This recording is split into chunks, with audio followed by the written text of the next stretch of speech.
صلى عليك الله يا ابن عبد الله أحمد حبيبنا عليك السلام.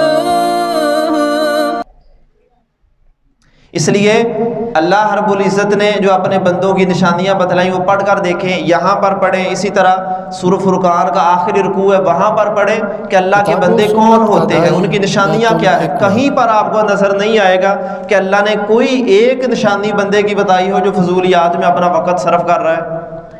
ساری کی ساری نشانیاں وہ ہیں جو خیر کے لیے اپنا وقت دے رہا ہے، بھلائی کے لیے اپنا وقت دے رہا ہے. رسول اللہ صلی اللہ علیہ وسلم کی زندگی کو دیکھیں، صحابہ کے وقت کو دیکھیں، ان کی زندگیاں پڑھ کر دیکھیں. ہمیں احساس ہو کہ وقت کتنی قیمتی چیز ہے اور اس کو کیسے بھلائی اور خیر کے کاموں میں صرف کرنا چاہیے. اگر کوئی فضولیات میں پڑا ہوتا تو صحابہ اس کو کہہ کر روک دیتے کہ یہ کوئی کرنے والا کام ہے.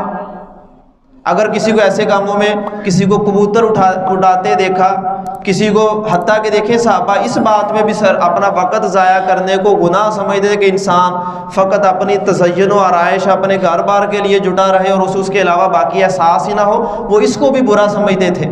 ہاں اگر آپ اپنے گھر بار کا خیال کریں لیکن ساتھ لوگوں کا بھی احساس کریں، یہ ان کے ہاں ایک خیر کا کام سمجھا جاتا تھا. اس لیے اپنے معاشرے پر نظر رکھا کریں، آس پاس دیکھا کریں. صحابہ کرام یہ تلاش کیا کرتے تھے. حضرت عمر رضی اللہ تعالیٰ عنہ گشت کیوں کرتے تھے راتوں کو؟ کیا ان کو کوئی شوق تھا یا کوئی مجبوری تھی کہ نیند نہیں آتی تھی؟ اپنی نیندیں قربان کر کے رات کے وقت وہ گشت کرتے، کسی غریب کے حال کو دیکھیں، کسی تنگ دست کے حال کو دیکھیں، کسی مجبور کو دیکھیں، اور خفیہ جا کر لوگوں سے رپورٹس بھی لیتے تھے کہاں پر کوئی ایسا مسکین غریب بندہ موجود ہے جو حقدار ہے اور وہاں تک میں اس کا حق ادا کر سکتا ہوں. کتنے واقعات ان کے گشت کے دوران کے موجود ہیں. تاریخ میں پڑھیں، ان کی سیرت میں پڑھیں کہ ایسی انہوں نے جا کر راتوں کے وقت میں گشت کرتے ہوئے لوگوں کی مدد کی ہے. پھر دور دراز کے علاقوں تک بھی پہنچا کرتے تھے کہ وہاں پر اگر کوئی بندہ ہے جہاں پر نہیں جا سکا، میرے کارندے یا جو بھی صاحب اقتدار ہے وہ نہیں جا سکے، ان کی بھی مدد کی جائے. اب یہ حکمران وقت کا سارا تھوڑا کام ہے، یہ ہماری بھی ذمہ داری ہے کہ اپنے معاشرے پر نظر رکھیں، آس پاس کے لوگوں کا خیال کریں، خاص طور پر وہ سفید پوش طبقہ کہ جو عزت نفس کی وجہ سے کسی کے سامنے ہاتھ نہیں پھیلا سکتے.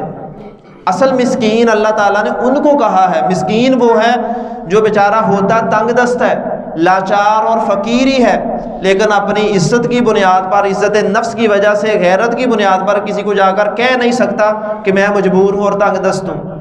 ان لوگوں کے ساتھ بھلائی کرنا یہ عام سائلین ان سے بھی زیادہ قیمتی چیز ہے، زیادہ خیر اور اجر کا باعث چیز ہے.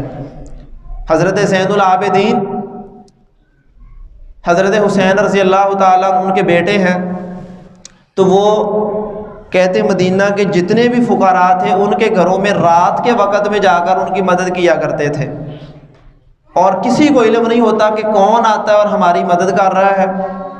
تو وہ اصل میں جب ان کی وفات ہوئی، لوگوں کے گھروں میں دوبارہ وہ کھانے پینے کا یا ضروریات کا سامان جانا بند ہوا، تب لوگوں کو جا کر علم ہوا کہ ہماری اصل مدد کرنے والا کون تھا. تو ایسی مطلب یہ نیکیاں جو ہم غیب میں کریں یا اللہ رب العزت کی خاطر کریں، اللہ کے بندوں کے لیے کریں، یہ اللہ کے ہاں زیادہ معتبر اور زیادہ قیمتی نیکی ہے.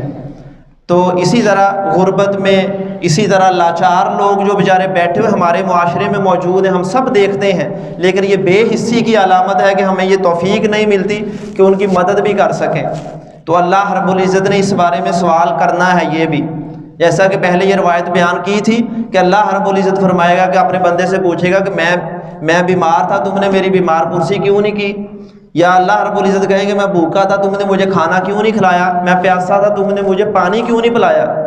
تو بندہ تعجب سے کہے گا اللہ آپ کو بھی بھوک پیاس لگتی ہے، یا آپ بھی کسی کے محتاج ہیں، یا آپ بھی بیمار ہوتے ہیں؟ تو وہاں پر اللہ رب العزت فرمائیں گے کہ میرا فلاں بندہ بیمار تھا، فلاں بھوکا تھا، فلاں پیاسا تھا، اگر تم اس کی مدد کرتے وہ گویا ایسے ہی تھا کہ تم نے اللہ رب العزت ہی کو کھانا کھلایا ہے، اللہ ہی کو پانی پلایا ہے، اللہ ہی کی تیمارداری کی ہے. اللہ کے نبی فرماتے ہیں، اللہ فرمائیں کہ تو وہاں پر مجھے پاتا. اس کا مطلب کیا ہے کہ اللہ کے بندوں کے ساتھ بھلائی کرنا یہ خود اللہ رب العزت نے یہ حق انسان سے مانگا ہے.